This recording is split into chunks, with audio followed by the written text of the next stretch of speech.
friends? I'm Ryan. This is Demos in the Dark. Sit back, relax, and watch me geek out to this amp. My goodness, this is kind of one of those amps that part of me wishes I had never tried it out. It's like, you know, if you've ever driven a Porsche, you're like, oh, that's why people love these things. This is an amazing amplifier. It is the Continuum Stage from SineWave Amps. And instead of me telling you about it, I had the opportunity to sit down with Chad, and I'm going to let Chad tell you about it. So, Chad, how did you get started in making amplifiers? So in the late 90s, I started the cabinet shop for Mojo Musical Supply. It was a local company, and I basically cut my teeth building Marshall and Fender cabinets. And in the process of doing that, I, over the years, found out about a local company, Two Rock Amplifiers. They had just started. I think they've been open for 8 months. And the guy that was teaching me how to build cabinets was building their cabinets. And so I met the guys at Two Rock in 99 and wanted a job because I thought building amplifiers was cool. Way cooler than just building speaker cabinets and head shelves. Sure. And so it took a couple of months, and I finally, Bill Crenard hired me, and that kind of started my journey of building amplifiers. And for the next 16 years, I basically lived, breathed, and did everything Two Rock Amplifiers. I mean, Bill was the designer. He was my mentor. I ended up taking over all of the engineering roles because I was really good at taking what he built and then building the amplifier and then teaching the other people how to build the amplifier. The chassis design, layout, all that stuff kind of became my purview.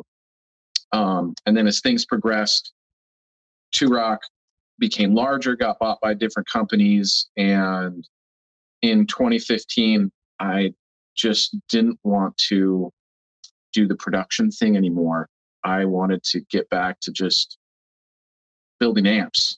Most of the stuff through the early days, the early years when I started SineWave, guys were hitting me up, and you know, I had a big part in building all the John Mayer stuff that Two Rock was famous for, and other artists. So I was building circuits that did that thing, but you know, that was 20 years ago that we designed that thing, and over the last 20 years I've improved my craft, how to build, how to voice things, what I'm hearing. And so the amps that are now in the lineup, like, you know, and the core of the amp is the Continuum series, which is the Continuum Stage. There's the Syn Drive, which is the Continuum. There's just an overdrive section added into it that doesn't impart any negative aspects on the circuit. If it's not engaged, it's just, here's the Continuum, and now if you want an overdrive. So the one I have here, which is the Continuum Stage, absolutely mind-blowing and eye-opening amplifier. It's like the kind of just the emotional reaction I've had plugging into that amplifier is very real. Can you tell us a little bit about this amp here, because it is just wild? So yeah, if you look at you know, the greats that people always come up and hit me up, you know, I'm going to go back to the John Mayer thing, and if you look at his rig, it's a dual amp setup using Dumble amplifiers, steel string singers. If you go back and look at, you know, Stevie Ray Vaughan, dual amp setups. I mean, a lot of guys are listening to artists and they're seeing, you know, a Fender amp, a Dumble amp, multiple amps to try and achieve a sonic stage presence. And over the years, I mean, I had my hands in a ton of Dumbles, and, you know, from an engineering standpoint, got to look at those, listen to them, build them. And the Stage really kind of was my foray into how do I kind of start to achieve dual amp setups in a single product when guys were hitting me up and, they don't have hundreds of thousands of dollars to spend anymore. Or even, wanting to spend 10, 15, 20,000 on a rig. How can you start to get that? And so the Continuum and the Continuum Stage, the front ends on the amplifiers are the same. And, they're very Fender-based front ends. However, they've been tweaked. There's different options with them. The Continuum, the blackface, is a little bit more vintage feeling, but the Stage that you have kind of incorporates this power supply, phase inverter, driver setup in the back end of the amplifier that is more akin to like a hi-fi power amp. And so the preamp, when it goes and it starts to hit the power stage, it just supplies it signal and the power stage just takes it. So there's no gain loss, there's no compression. The driver tube, there's some technical stuff here, but go for it. The driver tube, is taking that signal and it's just going like this to the power section, and the power section is just going, yes, maximum headroom, big luscious low end and shoulder, and the front end just supplies it with what it needs, and it's all very fast and articulate. And so the Continuum Stage really is kind of that, almost like a 5-6 year journey for me of how do I even improve more on an already amazing design. And it really starts to push into that realm of like, okay, here's an amp that will almost achieve like that big, huge dual rig setup without having to, mortgage your house. I'd say I use this amplifier not only on all of the guitar tracks, but also Rhodes on that opening track, and handled everything beautifully. So that was the polished part. We're getting into the not polished part. When I go into a music store to try out a piece of gear, I don't come in with a battery of licks and riffs. I find endless soloing to be a bit of a distraction. So I just play really, really simple stuff and listen to what it is that the gear is doing, and that's what we're going to do here tonight. Let's start by taking a look at the controls. Pretty simple. I know there are a lot of them, but it's actually very, very simple. So we have a gain and a master there, and then we have a 3-way EQ, treble, middle, and bass. On top of that, we have these toggles. So you essentially get a bright switch, we have a mid bump, and then we have a deep switch. We have a contour, which is a lot like an AC30. So instead of having a knob where you add presence, what it does is it's taking away and you can feed it back in. We have a reverb here, which has a send and a return. And then we have a 3-way selector for reverb EQ. We have a dark, a bright, which is really splashy, and a natural. Over here, we have the signal strength. So the high is similar to a black panel amplifier. You get a lot of lows, a lot of gain, very, very great sounding. And then the lower gets rid of some of that hash, some of that harmonic distortion. It's a bit more even. Chad had said that he will have players use the high in a live setting with their single coils and then switch down to the low when they go into humbuckers, so that way they don't have to turn around and mess with their EQ at all. One thing that I have found about this amp in my time with it is that you don't really need to make drastic EQ changes. It sounds great, really, no matter where it sits. Just little tiny tweaks. And also those EQ toggles make a huge difference. So right now we're pretty well nooned out. I'm gonna start with single coils. I have a Sife Guitars OH19 here. I'm running out to a cab in the other room. It's a Dumble style cab. It has a creamback in it, as well as one of the Eric Johnson El Nico speakers. It's mic'd with a C414 XLS, as well as a Cascade Fathead.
I grabbed myself a Heritage H535. I'm going to show you using the high and low on that. And then also we're going to go ahead and check out the reverb section.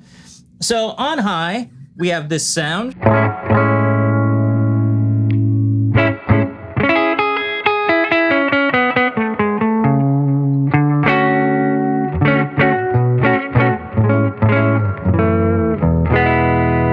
I love that sound.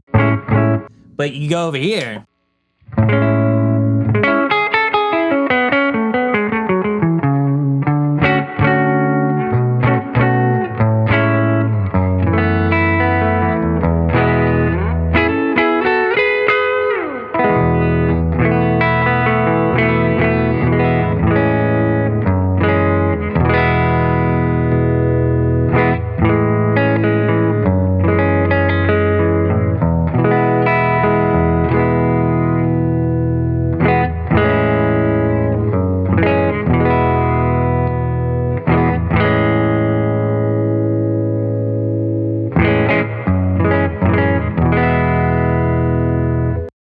So that's drastically different there.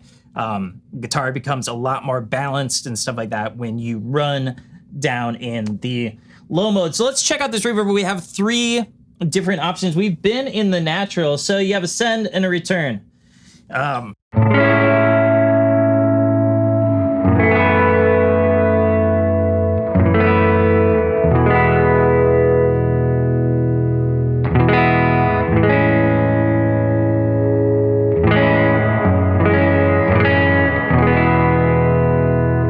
That's the natural. We go down to the dark.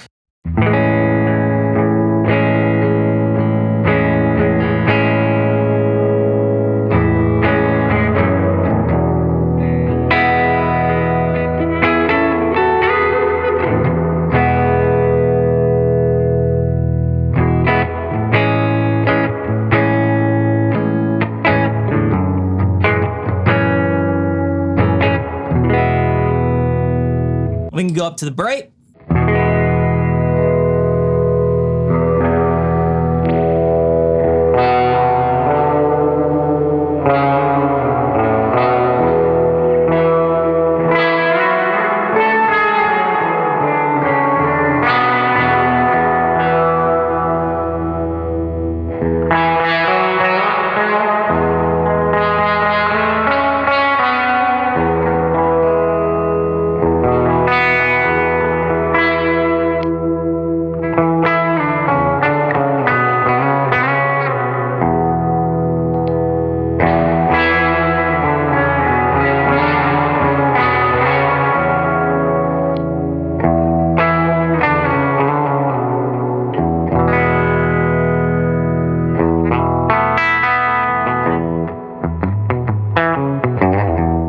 The send and return on that is really, really nice. If you're someone like me who, I like reverb, but I have a love-hate relationship with reverb. Too much of it really just turns me off, but none at all also really turns me off. And so with the send and return, you can really dial in the right amount of reverb for your taste, and that's really helpful.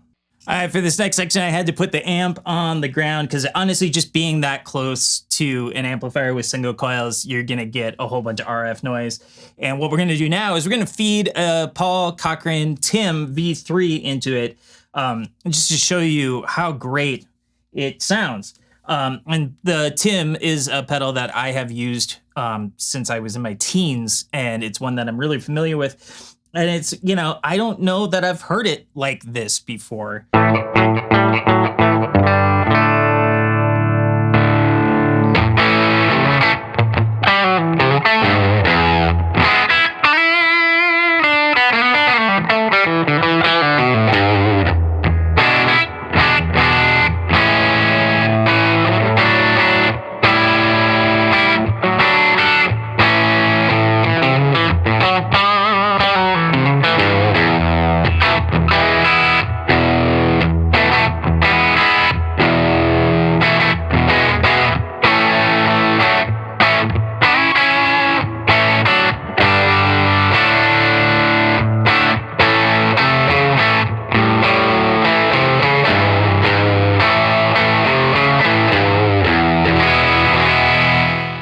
this amp has an effects loop.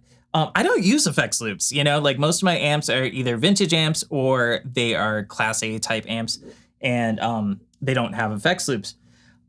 But you don't, I mean, if you're an effects loop player, like, great, that's cool. I'm not, and I don't really think you need one because of like the sheer amount of headroom in this thing. So I dialed up something on my Boss RV500, just to give you an idea that you can hear really everything, and it's really, really nice.